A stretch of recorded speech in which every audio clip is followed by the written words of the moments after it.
Join the Congoverse Patreon for exclusive content, behind-the-scenes access, and special perks. Support the channel and connect with a community of revolutionary intellectuals and scholars. Click the link in the description to join now.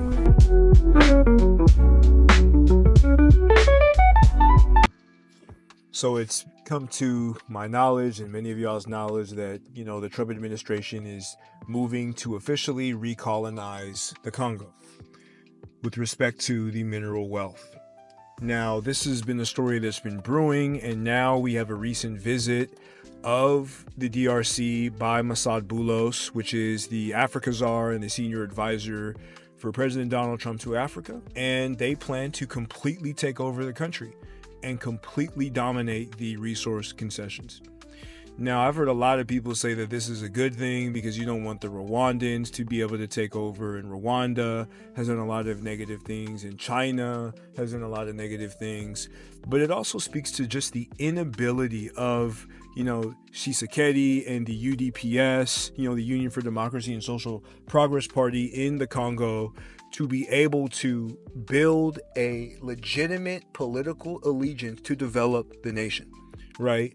So this is just really sad. It's pathetic. It is a far cry from the politics of Lumumba, and it's a crying shame. Now, we can move to stop this. We can speak against this. A collection of our voices within the diaspora, we could speak against this. We could say, no, you should not have access. Our people, the indigenous people of the land, should be able to benefit from the resources first. We do not need corrupt criminal companies from the United States going over there and taking advantage of the locals, right? We have the power as American citizens and those of us who are connected with Western states to completely defy this, right? So a Trump administration official said Thursday, the United States is in talks with conflict-plagued Congo on developing its mineral resources under a deal the Congolese president has said could make his country safer.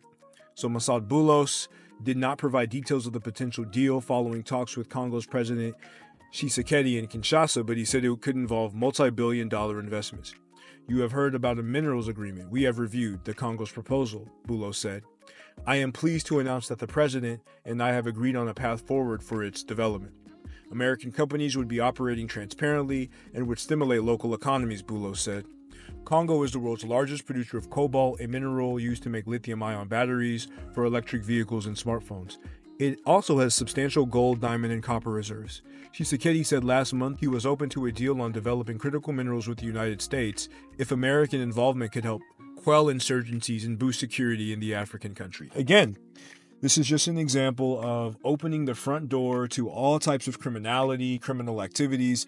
If Tshisekedi is dumb enough, which I know he's not, but if he was foolish enough, to believe that the Trump administration is absent of criminality, then I ultimately don't know what to say, because this is just an insane proposition. You're giving them an open door, not only to make an excuse for quelling the M23 rebel instigated conflict in Eastern Congo, but creating more artificial problems so that they will always stay there. If you give them resources in exchange for security, they're always going to create artificial problems, as we saw in the Middle East, to have an excuse, the military-industrial complex, to have an excuse of using an excess amount of taxpayer dollars to be able to give to their buddies in these defense contracting companies and just stay in Congo forever. So this is terrible.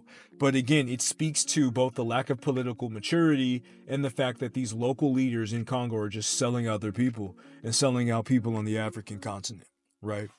So Eastern Congo has been in conflict for decades with more than 100 armed groups, most of which are vying for territory in the mineral-rich region near the border with Rwanda. The conflict has created one of the world's largest humanitarian crises, with more than 7 million people displaced, including 100,000 who fled homes this year. The M23 is the most potent armed group and is backed by Congo's neighbor Rwanda. In a major escalation since January, the M23 rebels have captured the cities of Goma and Bukavu and several towns in eastern Congo, prompting fears of regional war. On Thursday, the M23 withdrew from Walikale, a key mining town in eastern Congo it captured last month, after weeks of fighting with Congolese forces and its allied Wazalendo militia. M23 spokesman Lawrence Kanyuka said the group decided to reposition its forces from Walikale and its surrounding areas in line with a unilateral ceasefire it declared in February. Willie Mashiki, a national deputy representing Walikale, said the rebels left under pressure from the Wazalendo Walikale resident Faustin Kamala, and said it's not clear where the rebels went. Walikale is home to the largest tin deposits in Congo and several significant gold mines. The BCA tin mine, around 60 kilometers northwest of the town, accounts for the majority of the tin exports from the northern Kivu province. So again, Massad Boulos, it recently visited the DRC, right? The war-torn DRC, right? This was his first stop. And he met with Tshisekedi in Kinshasa to talk about this deal that they want to make. So Boulos is a Lebanese-American businessman with companies in Nigeria. And he was made the president's Africa czar earlier this week. And he's hitting the ground running, heading to Rwanda, Kenya, Uganda, and the DRC. So this speaks to the influence of the Lebanese in Nigeria, in Haiti, and all throughout the African world. The Lebanese, particularly Lebanese Christians, have been key in supporting reactionary politics and policies, and they've been key as being middlemen and intermediaries, designed to limit the autonomy and the upward projection of African people. It's absolutely a crying shame, but Boulos is a symbol of this. And he is the father-in-law of Trump's younger daughter, Tiffany, who is married to his son.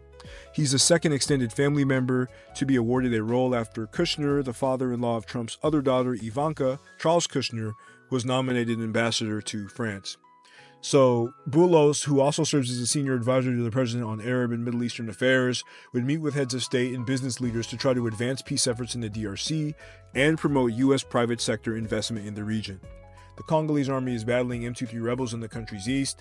This year, the rebels have made significant gains, again, including Goma and Bukavu, right? And this is just speaking to just the errors, just the flailing errors, right? The flailing errors that exist within African politics. So ahead of Boulos' visit, the Congolese government overturned the death sentences of 3 Americans who were convicted last year for their involvement in a failed coup attempt and a deletion attempt. The Americans Marcel Malanga Malu, Tyler Thompson, Zalman Pulo, and Benjamin were among 37 people handed the death sentence in September, but who have now been given a presidential pardon. So again, you have the deep state actors, moving behind the scenes, trying to pay people off, give people access. Don't think that any of these presidents are just doing this in their own will. There's deep state actors, NGOs, agencies promising them access, promising them, these golden parachutes, as long as if they, get out the baby oil, spread them wide, and allow these private corporations to completely pillage the local population. So you have Malanga Malu's father, Christian Malanga, is a U.S. national of Congolese origin, and he was believed to have been the mastermind behind the May attacks on the president's palace and Tshisekedi's allies' home. He was killed when the attempt push was foiled. So this is just ultimately a disaster, and we can clearly see how bought-off, sellout African politicians and political parties can sell their entire people down the river. And this is something that we should keep a close eye on and use our leverage out here in the States, in the West, to resist this, to expose this, and to declare that it's a fraud and it's a complete scam. It's not made to help the Congolese people on the ground. It's made to help a particular group of billionaires out here get extremely wealthy. It is a complete and utter fraud. And with that said, that's not to defend the actions of Kagame and the M23 rebels who have committed numerous atrocities in Congo. They are wrong. It is absolutely not to defend them. Absolutely, positively not. But the United Snakes is no more better. And this, again, must be opposed. We must oppose this. Write letters to your local representatives. Speak out in the media. Speak out in your local community. If we unite enough, if we organize enough, we could actually stop this travesty from happening. But with respect to that, it's ultimately up to us whether or not we have the ability and the integrity and the dexterity to be able to move forward and to be able to stop this travesty from happening. Because if these types of things continue, there ultimately will not be an independent, liberated future for the African continent and the diaspora. This is one of the last chances that we have to turn the tide. And if not, we're not looking at a bright future. So I know we're going to get it done. I know that we're going to wake up. I have bright prospects and hopes for the future. And with that, stay up, African fam, and I'm finna catch you on the next one. Peace. Join the Congiverse Patreon for exclusive content, behind-the-scenes access, and special perks. Support the channel and connect with a community of revolutionary intellectuals and scholars. Click the link in the description to join now.